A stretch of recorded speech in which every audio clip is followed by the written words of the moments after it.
Hello साथियों, तो आप सभी को हमारे चैनल में स्वागत है। तो आइए आज का हम करंट अफेयर्स को पढ़ेंगे। उससे पहले हम आज का सुविचार कुछ है तो उसको हम देखेंगे। तो आज का सुविचार है कि हर छोटा कदम जीत की ओर ले जाता है। हर छोटा कदम जीत की ओर ले जाता है। हार मत मानो, क्योंकि तुम्हारी आज की कोशिश ही तुम्हारे कल का परिणाम तय करेगी। क्योंकि तुम्हारी आज की कोशिश ही तुम्हारे कल का परिणाम तय करेगी। तो चलिए साथियों, आज हम अगला क्वेश्चन के साथ हम लोग आगे बढ़ेंगे। यहाँ पे देख रहे होंगे सवाल ना, देखिए बोलता है कि भारत और नेपाल के सुरक्षा बलों को एसएसबी और एपीएफ के बीच वार्षिक सीमा वार्ता कहाँ आयोजित की जा रही है। मतलब इसका जो है कहाँ आयोजित की जा रही है। तो यहाँ पे आप लोग देख रहे होंगे ये नई दिल्ली में आयोजित किया गया है। आगे देखेंगे।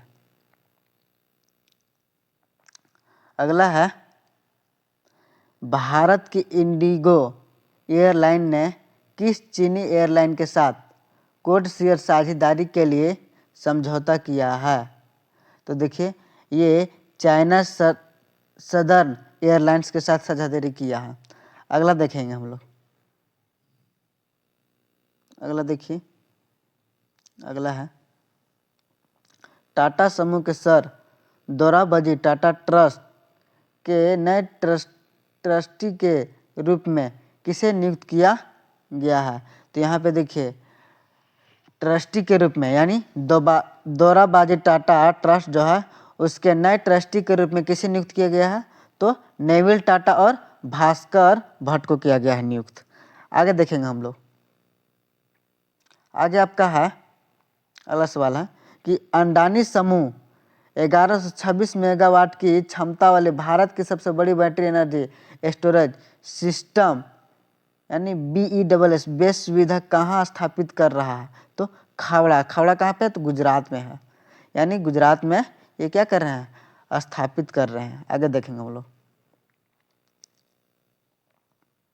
देखिए अगला है टाटा पावर ने किस देश में 1125 मेगावाट की डोरलीगंज हाइड्रो पावर प्रोजेक्ट में 40% हिस्सेदारी खरीदने की घोषणा की है। तो ये जो है भूटान के साथ, ठीक ना। मैंने 40% हिस्सेदारी खरीदने की घोषणा की है ये टाटा पावर भूटान देश के साथ। आगे देखिए, आगे है अगला देखिए 6 नंबर। बोलता है वर्ष 2025 का वर्षित बुकर पुरस्कार किस खेल ने जीता है। मतलब बोलता है कि वर्ष जो है 2025 का प्रतिष्ठित पुरस्कार यानी बुकर पुरस्कार किस लेखक ने जीता है। तो ये जो जीते हैं डेविड सजाले फ्लैश उपन्यास के लिए जीते हैं। ठीक है, फ्लैश उपन्यास के लिए इनको क्या दिया गया है, ये बुकर पुरस्कार दिया गया है डेविड सजाले को फ्लैश उपन्यास के लिए। आगे देखेंगे। अगला है यहाँ पे देखिए, हाल ही में जारी भारत कौशल रिपोर्ट 2026 के अनुसार भारत की कुल रोजगार क्षमता कितनी है। तो भारत की जो कुल रोजगार क्षमता है वो 56.35% यानी 35% है। आगे देखेंगे।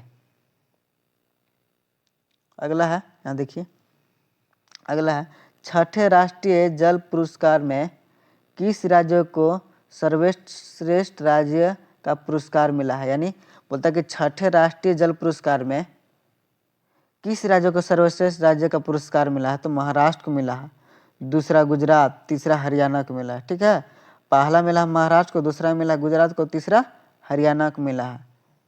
ठीक है, सर्वश्रेष्ठ राज्य पुरस्कार मिला है। अगला देखिए,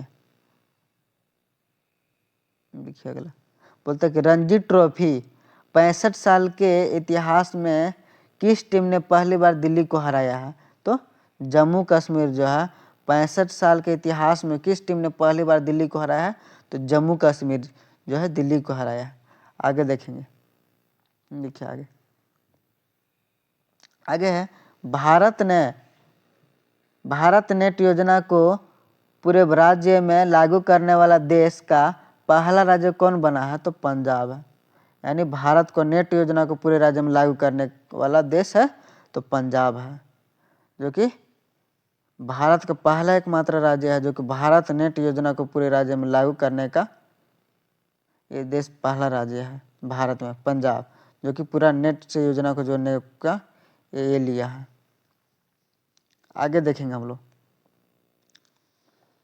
अगला है आपका, भारत ने हाल ही में किस देश के साथ आपराधिक मामलों में परस्पर कानूनी सहायता संधि तथा सांस्कृतिक आदान प्रदान और सहयोग से संबंधित दिशा निर्देशों पर समझौता ज्ञापन पर हस्ताक्षर किया है? तो क्यूबा।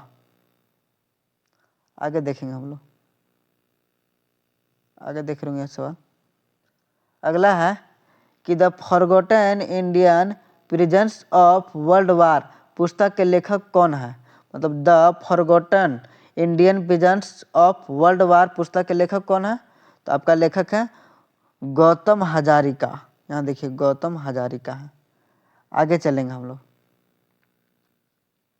देखिए अगला है क्वेश्चन आपका, हाल ही में इजराइल में किस भारतीय महाराजा की प्रतिमा का अनावरण किया गया जिन्होंने द्वितीय विश्व युद्ध के दौरान लगभग 1000 पुलिस बच्चों को शरण दी थी?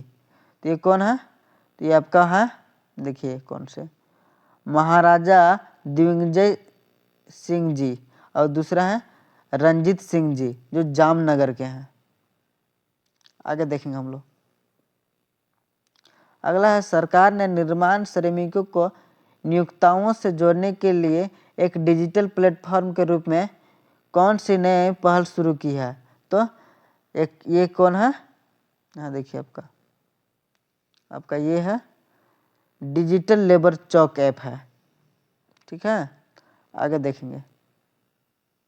यहाँ देखिए, भारतीय चिकित्सा अनुसंधान परिषद किस प्रमुख सार्वजनिक स्वास्थ्य संकट से निपटने के लिए एक नया प्राथमिकता रोगजनक परीक्षण ढांचा डिजाइन कर रहा है?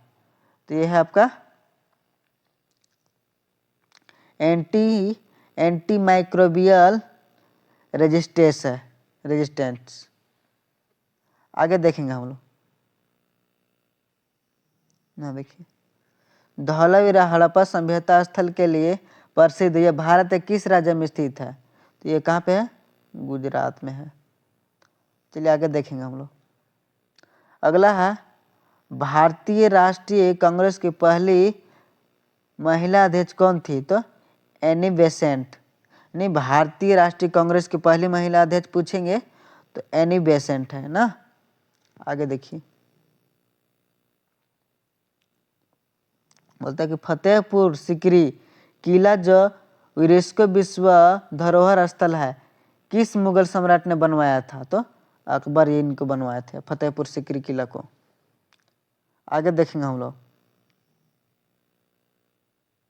अगला है, यहाँ देखिए, साहित्य में नोबेल पुरस्कार जीतने वाले पहले भारतीय कौन थे? तो रविंद्रनाथ ठाकुर थे, जो कि साहित्य में नोबेल पुरस्कार इनको मिला था। आगे देखेंगे हम लोग। अगला सवाल है, यहाँ देखिए, गंगा के जल गुणवत्ता को सुधारने के लिए गंगा एक्शन प्लान किस वर्ष में शुरू किया गया था? तो ये 1985 में इनको शुरू किया गया था। गंगा के जल गुणवत्ता को सुधारने के लिए इनको 1985 में शुरू किया गया था। तो अगर आपको वीडियो पसंद आया होगा तो चैनल को लाइक, सब्सक्राइब और बेल आइकन को दबा दें ताकि जब मैं वीडियो डालूं तो आप तक सही समय नोटिफिकेशन पहुंच सके। धन्यवाद।